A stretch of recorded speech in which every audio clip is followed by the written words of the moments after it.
kubwa katika jamii na kufanya pia kuna athari kubwa katika jamii, kuanzia familia na baada ya familia.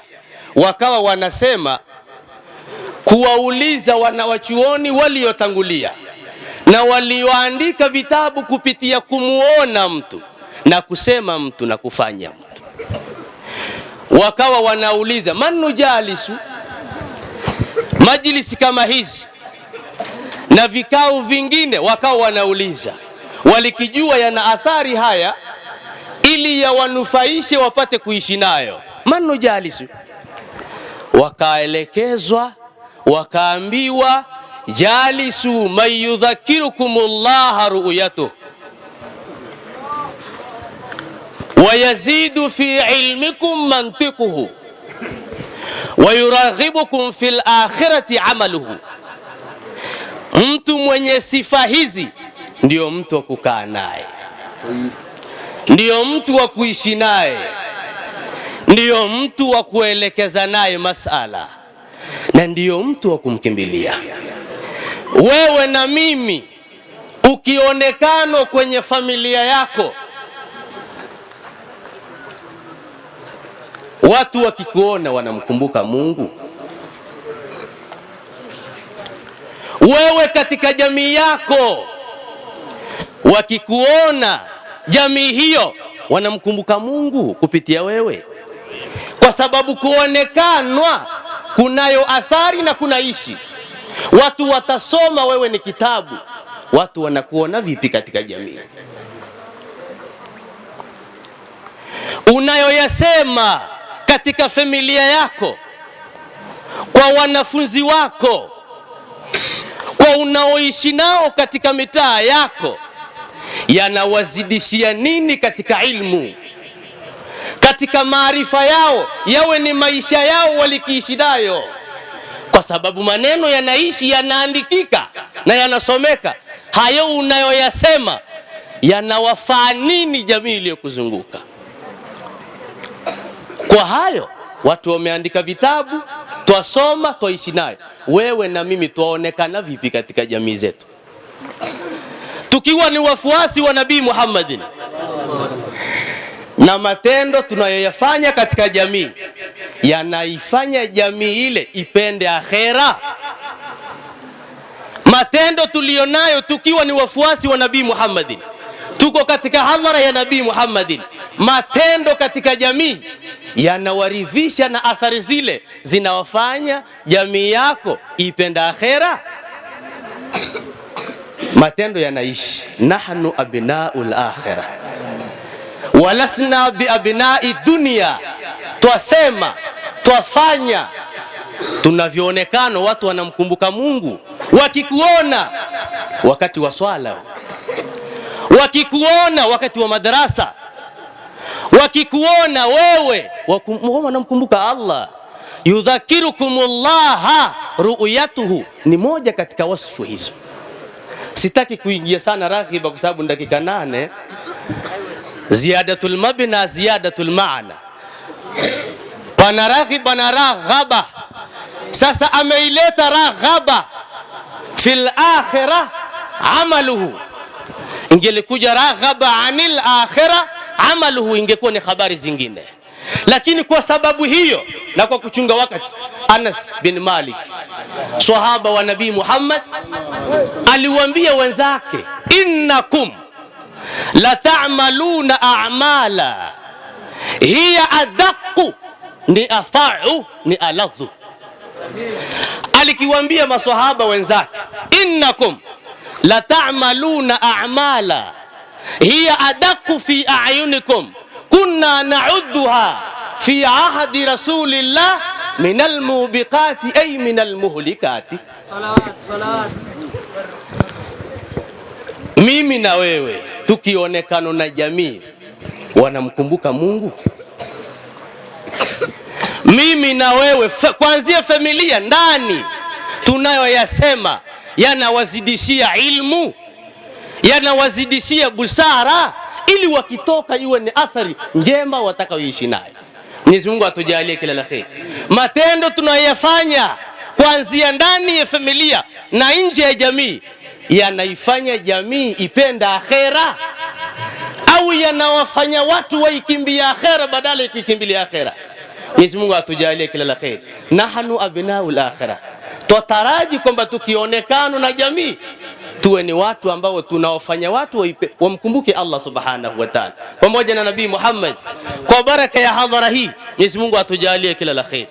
Tunayasema yawafanye watu wawe na ilmu, tunayafanya yawafanye watu waipenda akhera. Allahumma arina alhaqa haqqa warzuqna tibaa wa arina albatila batila warzuqna jitinaba birahmatika ya arhamar rahimin. Wassalamu alaykum wa rahmatullahi wa barakatuh. Alaykum salam wa rahmatullahi wa barakatuh. Jazakallahu. Mwambie Sheikh jazakallahu khaira. Jazakallahu khaira. Jamaa tusio wachoyo, jazakallahu khaira. Sheikh Abu Sheikh, nambari yetu ni hii hapa kwa ajili ya kuweza na sisi mtuachie tu tunawatazama. Mtuachie kama hapa nilipo Sheikh Abu Sheikh, jambo litakaa sawa. Ndivyo hivyo, Allah awafikia mashaka zetu, tustafidi kwenye kipindi kifupi hiki inshallah. Naam. Alhamdulillah, mashaallah. Bismillah. Assalamu alaikum wa rahmatullahi wa barakatuh. Alhamdulillahi rabbil alamin. Alhamdulillahi alwahid alfard as-samad alladhi lam yalid wa lam yulad wa lam yakul lahu kufuwan ahad. Subhanahu tajalla fi kulli mawjud wujuduhu, ashraqa fi kulli mashhud shuhuduhu. عرفته الألباب بآياته الظاهرة وأرحت النفوس بتجلياته الباهرة. وأشهد أن لا إله إلا الله وحده لا شريك له وأشهد أن محمدا عبده ورسوله. أنزل كتبه تتلى وأرسل رسله تترى ليهلك من هلك عن بينة ويحيي من حيا عن بينة. وأشهد أن محمدا عبده ورسوله الذي اختتم به رسالاته وكرن دعوته بعظم آياته، فهدى الله به قلوبا غلفا وبصر به عيونا عميا فأسمى به آذانا صما. صلوات الله وسلامه عليه وعلى آله وأصحابه إلى يوم الدين. أما بعد. Ndugu zangu Waislamu, baada ya kumshukuru Allah subhanahu wa ta'ala na kutakia rehema Mtume Muhammad sallallahu alaihi wasallam, nirudie tena assalamu alaikum wa rahmatullahi wa barakatuh.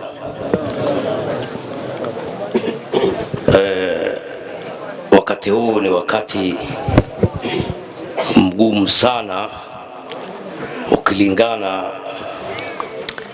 maneno yanahitaji yakute sikio lililo salama halijajeruhiwa. Sasa masikio yamejeruhika na vitu mbalimbali.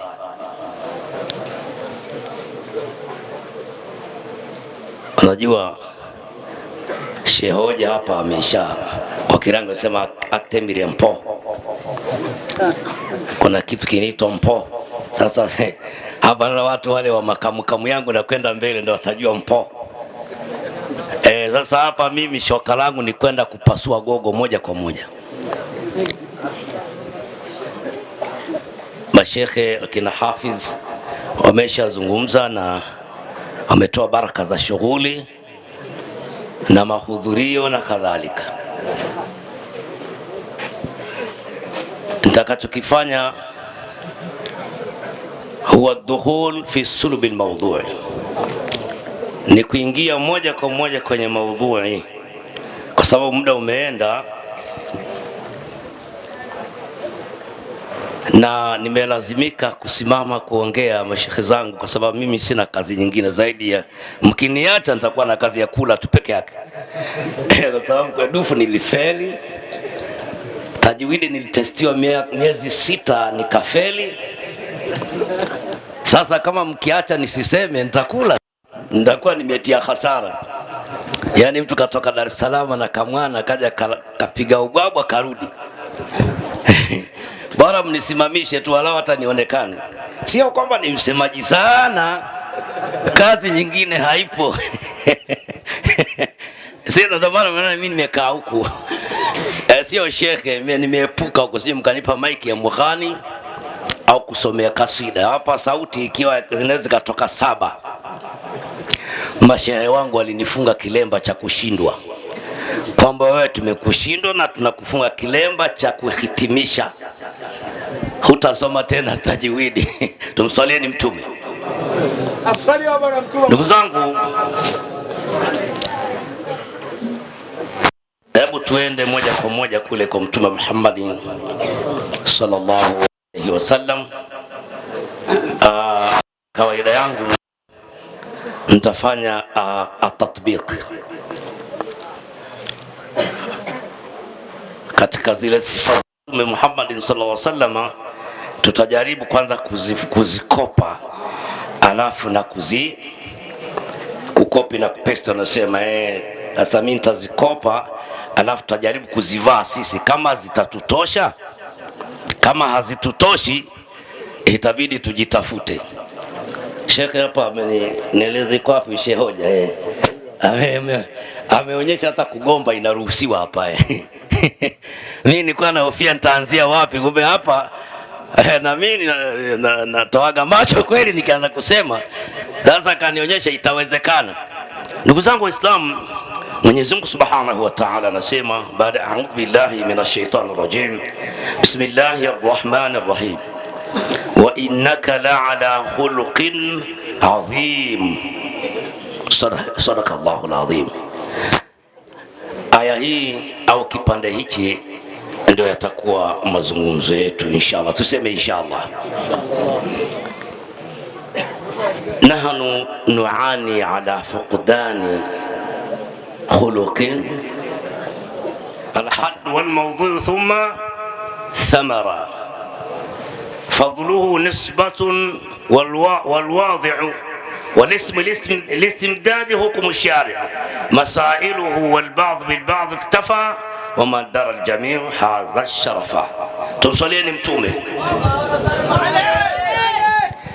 Ndio kazi yangu peke yangu hapa, sina chochote ndugu yangu, acheni tu nifanye nimalize. Tuko kwenye maudhui ya khulqul hasan. Anasema huwa ma yattasilu, ni kile kinachoungana bifi'li almuslimi, na kitendo cha Muislamu. Kama lengo lake tunazungumza hapa ni tabia ya Muislamu kwanza, ni kile kinachoungana na tabia ya Muislamu bima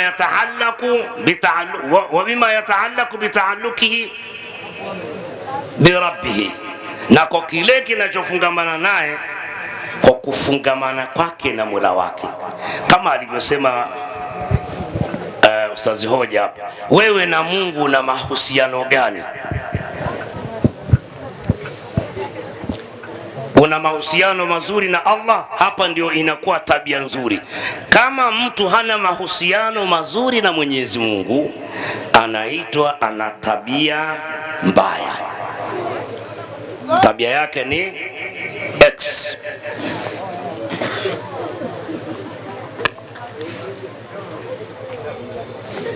Wa bitaallukihi ma'a nafsihi, na kitendo kinachofungamana na nafsi yake mwenyewe. Huyu mwanazuoni anazungumza, unajua unaweza kuwa na tabia mbaya hata we mwenyewe hujipendi, unajinyima mpaka kiasi ambacho unaonekana ni fukara wakati wewe sio fukara. Ndio wataalamu wanasema, unajua ubakhili kuna albukhul na taktir. Kuna ubakhili ule wa kumnyima mwenzako, lakini taktir ni mtu anajianza na yeye, anaanza na yeye Sheikh, kiasi ambacho unajua ukimkuta kafunga ndara yake na kamba ya gunia, wewe utamwambia na Sheikh nataka 10,000. Wewe hebu kafunga na kamba 10,000 ya gunia, utamwambia naomba 10,000. Anaanza huyo mtu wa taktiri, anaanza na yeye. Sasa ukiona hivyo kwenye familia kwa hata hajui kununua hata mboga na hela anayo, Hapo ukuta ni mlenda, bandika mlenda. Mlenda hiyo ukifika kwake ni kama maskini. Hiyo ni tabia mbaya, sio tabia nzuri. Inaitwa ni ubakhili ulio, yani umeanza na wewe mwenyewe. Kwa hiyo alitakiwa ajichunge yeye mwenyewe, aanze kuwa msafi. Kujipenda pia ni sehemu ya tabia nzuri. Ya pili, wabitaallukihi ma ghairihi min jinsi binadamu, na mafungamano yake na mwingine katika jinsi ya binadamu, kama alivyoshehe hoja hapa alimaliza hii mada, ila mimi ndo napita mle, sina kazi, aishamaliza, mimi nakula maini tu. Mafungamano yako wewe na familia, baba na mke wako, hapa maisha yenu yapo mazuri? Maana kuna vilio vingi kwenye majumba.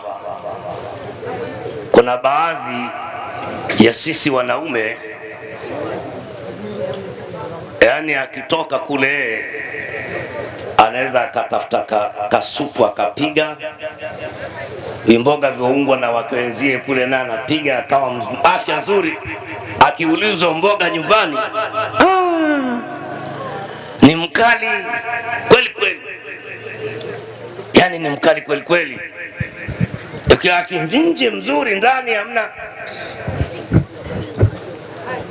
Hiyo ni tabia mbaya. Na watoto kadhalika, tukigeuza sasa watoto kwenda kwa wazazi wao, watoto kuheshimu wazazi wao ndio inaitwa tabia nzuri. Hii haina shida, kila mtu anajua. Anasema ni sahihi, watu wanaheshimu wazazi wao sasa hivi. Si mambo yamebadilika kabisa, mambo yamegeuka.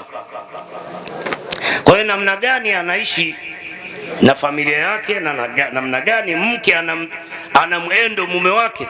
Mke pia naye, kuna wanawake nao wana matatizo, akitoka ndo katoka tena, hapajapikwa, na kama chakula kilipikwa basi kimepoa, hakina maandalizi yote. Hiyo ni tabia mbaya. Lakini mafungamano yake na jirani yake, mtu anaishi vipi na jirani yake? Watoto wa jirani yake, mke wa jirani yake, anaishi naye vipi?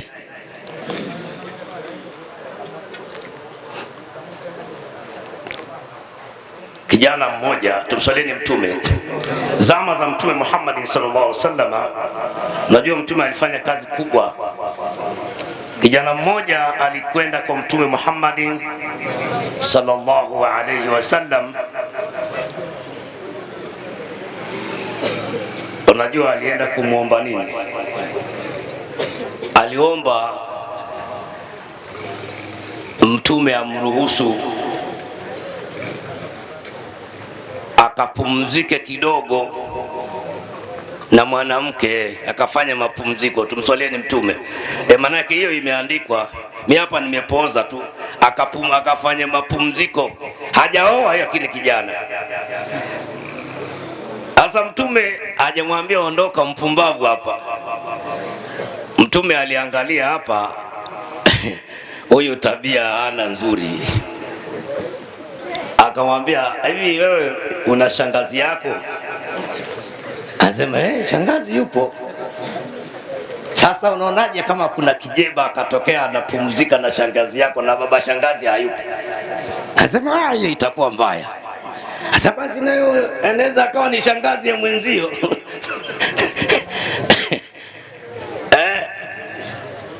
Anambia una mama yako? Anasema mama yupo.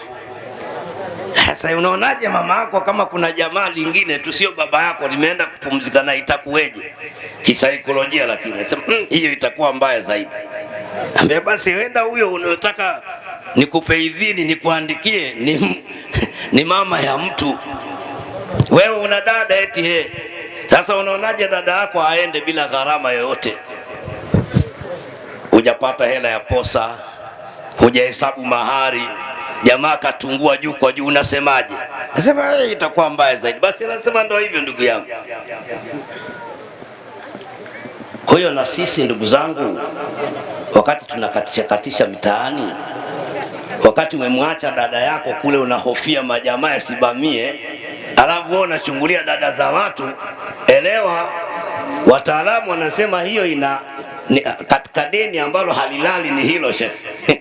Anasema yani katika deni halilali ni hiyo.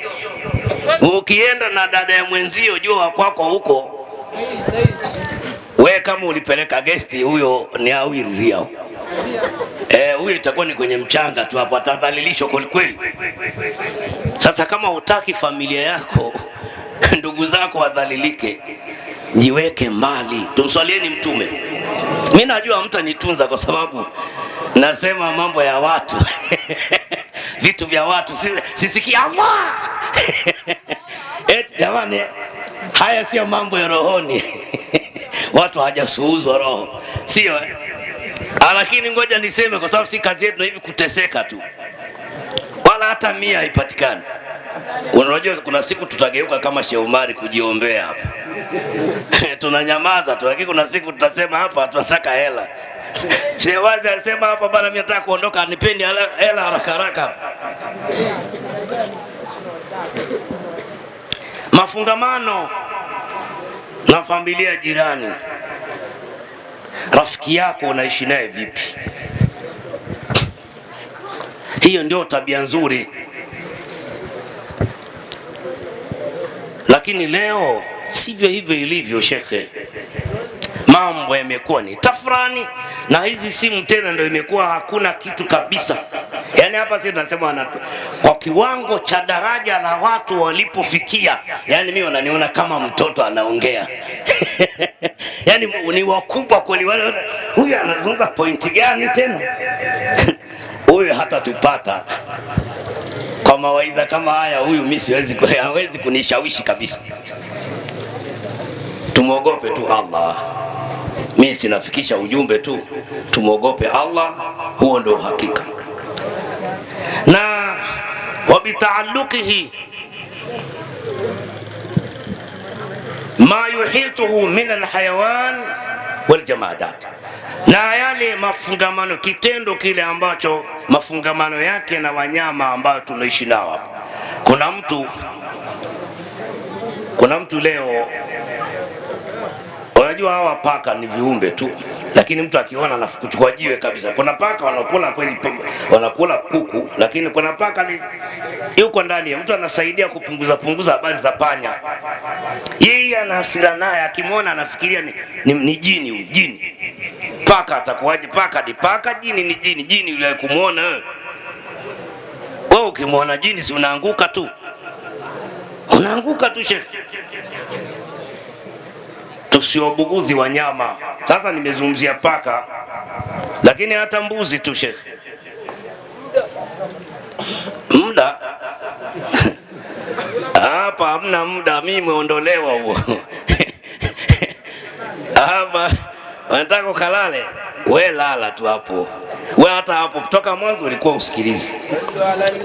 Tusalieni Mtume. Wanyama, watu kuna siku hizi kufanya wanyama ni wabebaji mizigo kwa mwepesi zaidi. Hiyo ni tabia mbaya na sio sifa nzuri. Na vingine vitu vikavu, tunasema jamadati, kuchimba mashimo ovyo na kukata miti ovyo. Nimemaliza katika maudhui. Eneo la maudhui nimemaliza. Kabla sijaingiza kwenye arkanul khulqi, kwenye nguzo 4 za tabia nzuri, kabla sijaingia, kwanza Mwalimu Ndee yupo janikumbusha ile aya ya Kirangi.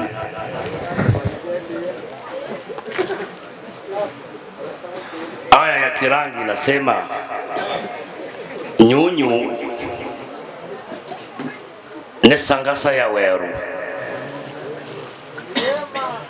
Sangasa kwa ya seikire mwere wachwe niche irivikirwa de ushuke ora mwerere jiyo sivya boto. Kuntum khaira umma ukhrijat. Sasa nyinyi Waislamu au sisi Waislamu, nasema ni sawa na chumvi ya dunia. Sasa chumvi kama ikiharibika itawekwa nini ili iwe nzuri? Fabi ayi hadithi ba'dahu yu'minuna. Mwenyezi Mungu Subhanahu wa Ta'ala sema ni maneno gani basi baada ya haya watu wataamini? Kama mtu aliolinganiwa na aya na hadithi bado ameharibika, atalinganiwa na kitu gani ili arudi kwenye hali yake nzuri? Ndio maana inakuwa ni vigumu sana kijana wa Kiislamu kama ameharibika. Jana vijana wanasema wamekutana mwenzao kidogo amepepesuka, ametoka pale, sio anaitwa Soweto, sio anaitwa nini pale. Wanasema ukipita pale watu ukiingia salama, ukirudi tayari umeregea miguu. Anaambia mimi bora mimi nakunywa pombe kuliko nyinyi mnaswali na kuwanga. Hapo kuna kuelewana, simeno ameumana hapo. Anasema bora mimi ambaye nakunywa pombe inaeleweka kuliko nyinyi mnaswali na kuwanga. Sasa sijui nani kamdanganya hizi habari. Unaweza ukategemea wenzako wanaswali na kuwanga, kumbe hawawangi na wanaswali kweli. Siku ya kiyama unategemea kwenda motoni, wote unakuta wenzako wanaenda kwenda peponi. Tuswalieni Mtume. Allahumma salli wa sallim alayhi. Jamani msilale.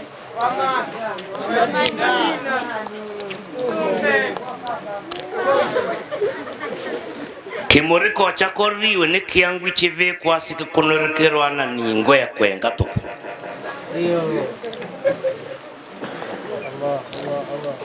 Taa ikiwashwa inawekwa juu kama hii, haiwezi kufunikwa na chungu, na chungu kinaitwa nyingo ya kwenga. Manake tabia zetu kama ni nzuri zinatakiwa zionekane.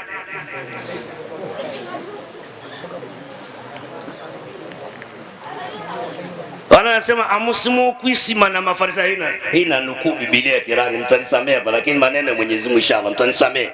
Amasimu kuisima na Mafarisayo na Masadukayo. Bakusema tayari maneno yampe huto kumaneke ndio maneno ya Mwenyezi Mungu.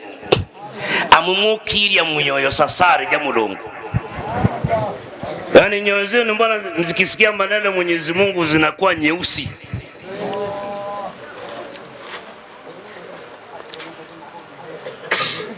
Hivyo sivyo bohatoko.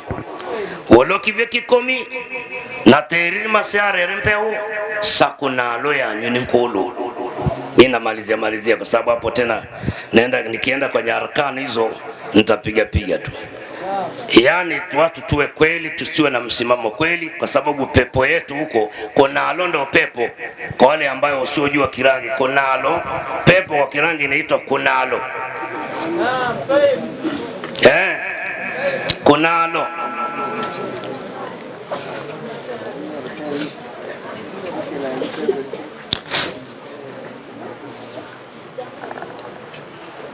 Nimalize kwenye nguzo 4 za huluka alafu nikae. Kwa sababu si watu hawashangilie, maana wana muda mrefu. Wangenitunza wawili watatu, pengine ningekaa. Hivi wewe sijaona hata muda unatembea.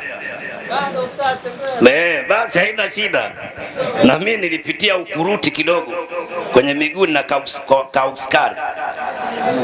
Arkanul khulqi 4. Tabia nzuri zina nguzo 4. Ya kwanza ni subra. Mtu akiwa na subra ameshakuwa na tabia nzuri, moja katika nguzo ya tabia nzuri. As-sabru tahmiluhu ila tahammuli wa kadhimul ghaiz. Subra inamchukua mtu kwenye kuvumilia na kumeza hasira. Mtume sallallahu alayhi wasallam asema kadhima jur'atan ahsan min man kadhima al-ghadab. Hakumeza mtu, sasa sijui nini kwa maana kwa Kirangi inaitwa nkunta. kutu, hajameza kutu nzuri kuliko mtu aliyomeza hasira. Leo mtu akipata hasira basi mpaka watu wamshike, hata akiambiwa mswalie Mtume asema hapa lazima tupigane tu. Ya pili ni alhifa, kujichunga, na hii ilitajwa na Mtume sallallahu alaihi wasallam, asema alwara hasan walakin ahsan fil ulama. Kujichunga ni kuzuri, lakini sana kwa wanaozuoni. Na Sheikh alisema hapa kwamba wanafunzi wako watajifundisha nini. Nadhani ni kipengele hicho. Ya tatu anshajaa, ushujaa. Yake vijana ondoka na mimi naenda mbio mbio hivi ndio namaliza hivi. Katika tabia nzuri pia ni mtu kuwa shujaa. Ushujaa unamchukua mtu kwenda kutoa kile cha kwake anachokipenda kumpa mtu mwingine. Kinamfanya mtu kuwa na msimamo mzuri. Mwisho kabisa ni al-adl, kuwa mwadilifu. Uadilifu unafanya mtu awe na tabia iliyolingana sawa. Nimeacha kuchambua hizi koili kwa sababu sikutegemea eti huu unaozungumza ndio unaitwa muda mrefu, ndio utaitwa muda mrefu. Ndugu zangu Waislamu,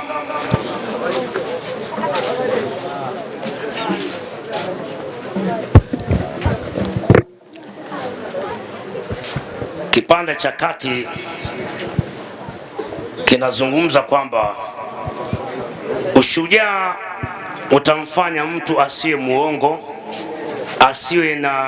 asiwe na mima, asiyo msengenyaji. Mimi nataka nimalize kwenye hapa na mima. Na mima, Sheikh Hafidh amelala. Yupo kweli hapo? Huyo ni Hafidh kweli? Huyo. Namima ni uchukuzi wa nzi, ndo asili yake. Lakini usengenyaji na namima vinatofautiana. Usengenyaji ni kukaa watu wawili na kumsema mtu. Kuna the comedy tena pale. Namima ni mtu kutoka hapa kwenda kwingine kupeleka maneno ambayo yatamfanya mtu mwingine aeleweke vibaya. Ndio amefananishwa na nzi wa kijani. Mtu ambaye anatapaza maneno mabaya ya mtu mwingine ni sawa na nzi wa kijani, na hii ni tabia mbaya. Kwa hivyo kwa ujumla, ndugu zangu Waislamu, sote iyaka ani fasma ya jari, nazungumza na wewe, lakini na pia nafsi yangu nailingania kwamba tujitahidi kuchunga tabia zetu. Kila mmoja ahakikishe na nafsi yake ni kweli anavyoonekana ndivyo ambavyo anavyofanya, au ni kinyume chake.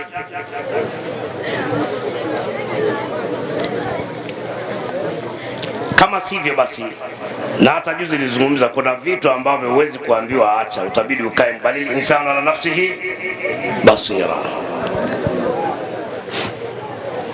Kwa hivyo pa kufika hapa, Mwenyezi Mungu atujalie tuwe ni wenye kujichunga.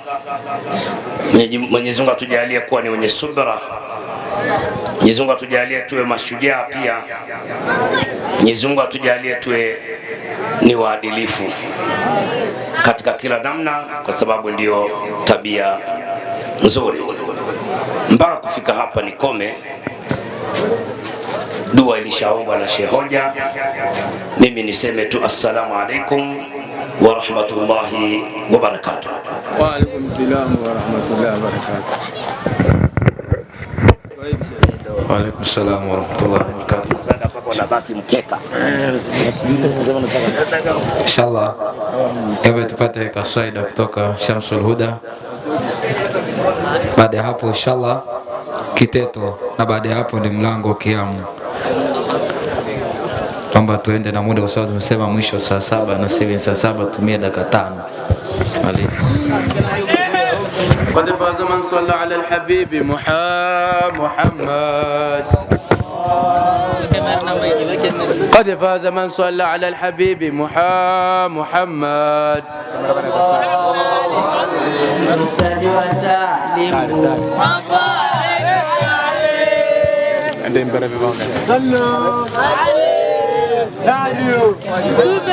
asalio bwana Mtume Muhammad.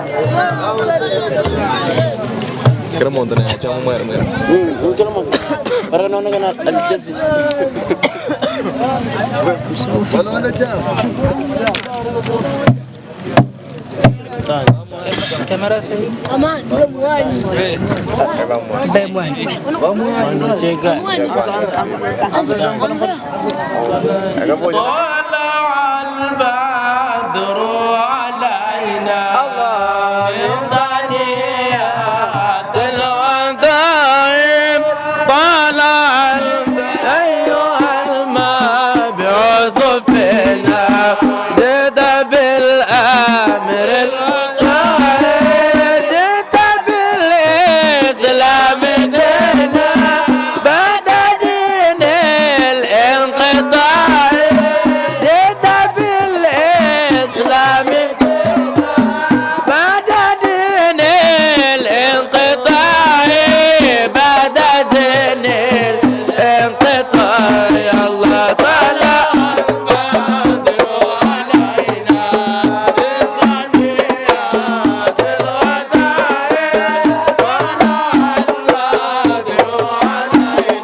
علينا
صل على الحبيب محمد.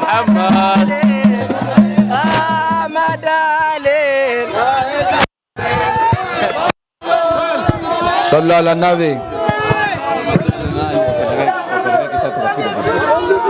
Sallu ala nabi. Naomba tutulie, tunapata kaswida ya mwisho, na baada ya hapo mlango wa 4 wa kiamu. Baada ya hapo adhara yetu itakuwa imeishia hapo inshallah. Tulisema mwisho saa 7 na sasa hivi bado tuko ndani ya muda, kwa hiyo tusichoke, tumalize. Tumeanza pamoja, tumalize pamoja. Niombe tuchunge muda, tupate kwa uchache inshallah, kwa sababu muda umeisha. Tupate kaswida kwa uchache, baada ya hapo mlango wa kiamu.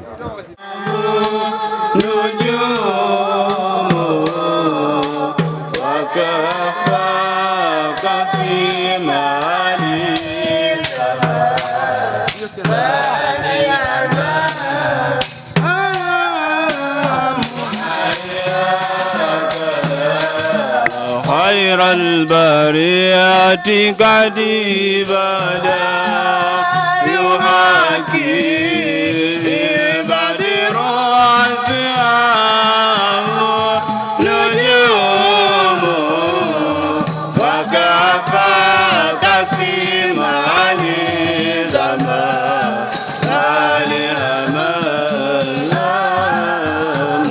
محياك خير البريات قريبا يحاكي بدر أسياه نجوم وكفاك في مالي زمان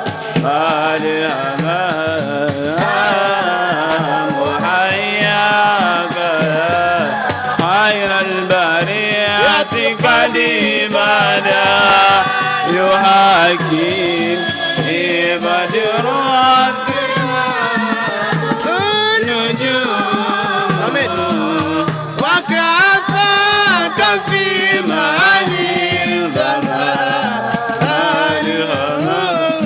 أكمل عليك الكرام ضرائب وقلبك عند العرش والجسم نائم والجسم نائم أكمل عليك الكرام ضرائب وقلبك عند العرش والجسم نائم والجسم نائم ملكتك ما إني ملكتك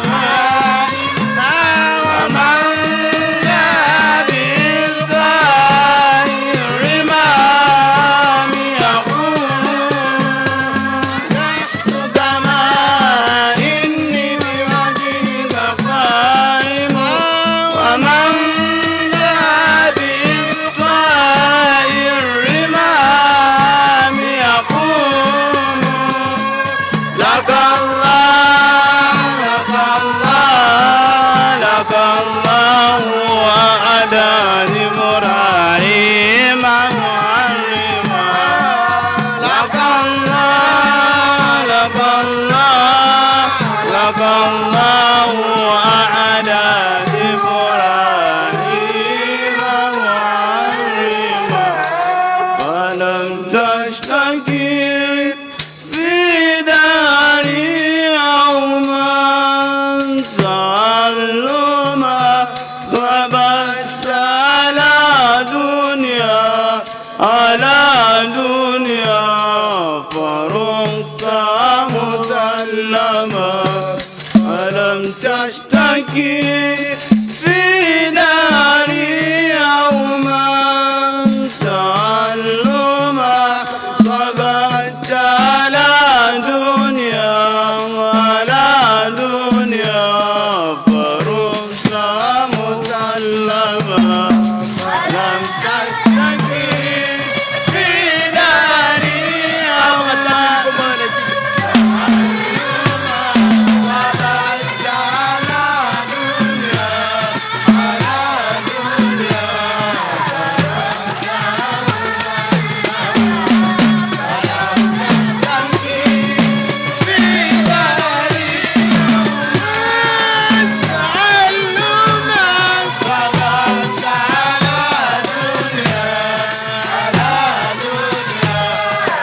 كنت معلما فلم تشتكي في ناري يوما تعلما صبرت على دنيا على دنيا فرات معلما فلم تشتكي في ناري يوما تعلما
مولاي صل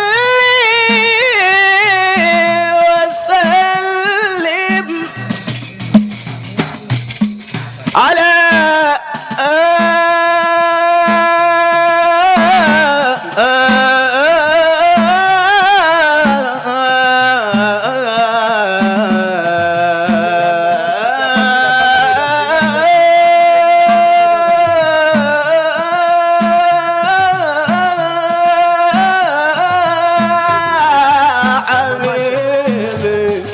لا حبيبي لا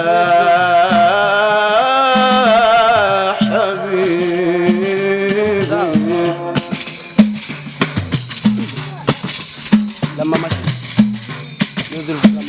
مولاي صل وسلم دائما أبدا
فاز بأخواله بني عدي من الطائفة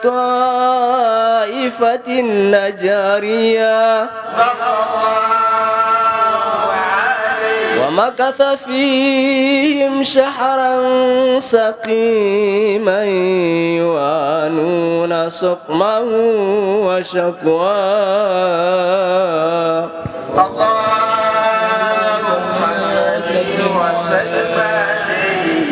ولما تم من حمله على الراجي 9 أشهر قمرية وآن للزمان أن ينجلي عنه الصدى.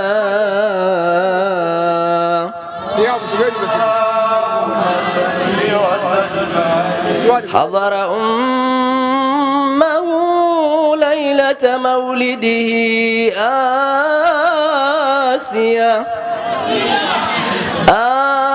آسية ومريم في نسوة من الحظيرة القدسية وأخذها المخاض فولدته صلى الله عليه وسلم نورا يتنالى سنا. اللهم صل وسلم عليه.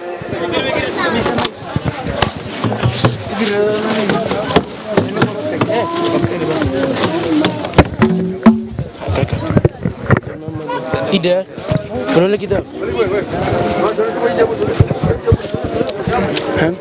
يا رب صل ثم سلم ثم سلم ثم بارك بل وكرم ثم بارك بل وكرم بل وكرم وهدنا يا رب سبلا. يا رب صل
كتفيه رسول الله بقلم تميل العلامة يا علامة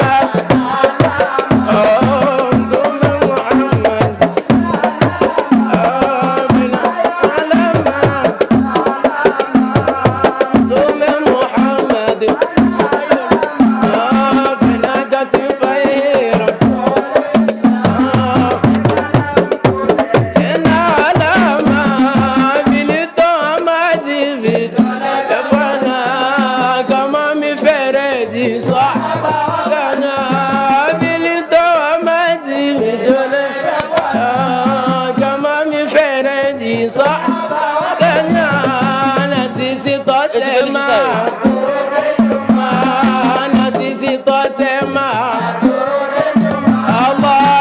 sisi twasema Allah, na sisi twasema nyuma, sisi na mtume, mtume na sisi anayo alama, mtume Muhammad ana alama baina katifai rasulillah, bega la mtume lina ما بين كتفي رسول الله، بين كتفي رسول الله، بين كتفي رسول الله، بين كتفي رسول الله، بين كتفي رسول الله، بقلم تومي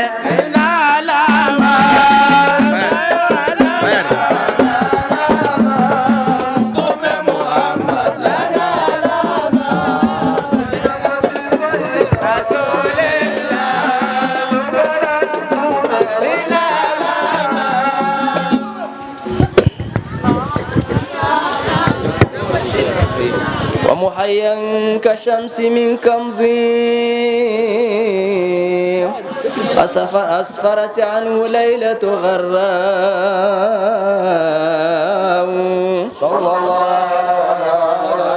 ليلة المولد الذي كان للدين سرور بيوم وازدهاء،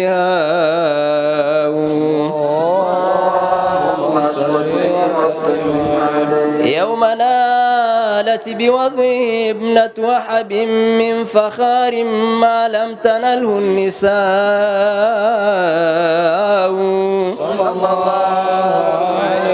وأتت قومها بأفضل مما حملت قبل مريم العذراء،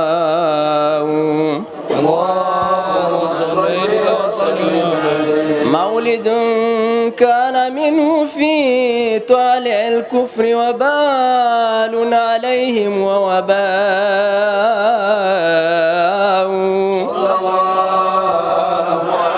وتوالت بشرى الهواتف ينقض عند المصطفى وحك الحناء،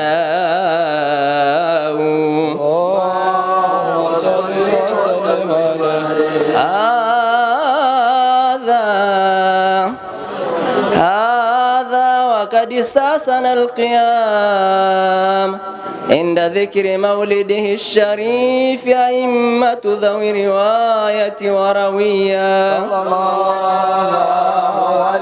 فتوبى فتوبى فتوبى لمن كان تعظيمه صلى الله عليه وسلم غاية مرامه ومرماه، عطري اللهم قدره الكريم بألف شديد صلاة وتسليم، اللهم صل وسلم وبارك عليه، اللهم صل وسلم وبارك عليه.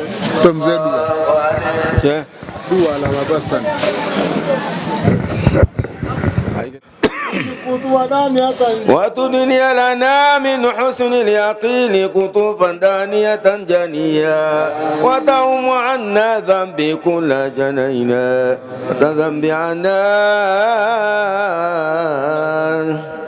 كل ذنب جنينا، وتستر لكل عيب من عيبه وأسره عيا، وكاتبها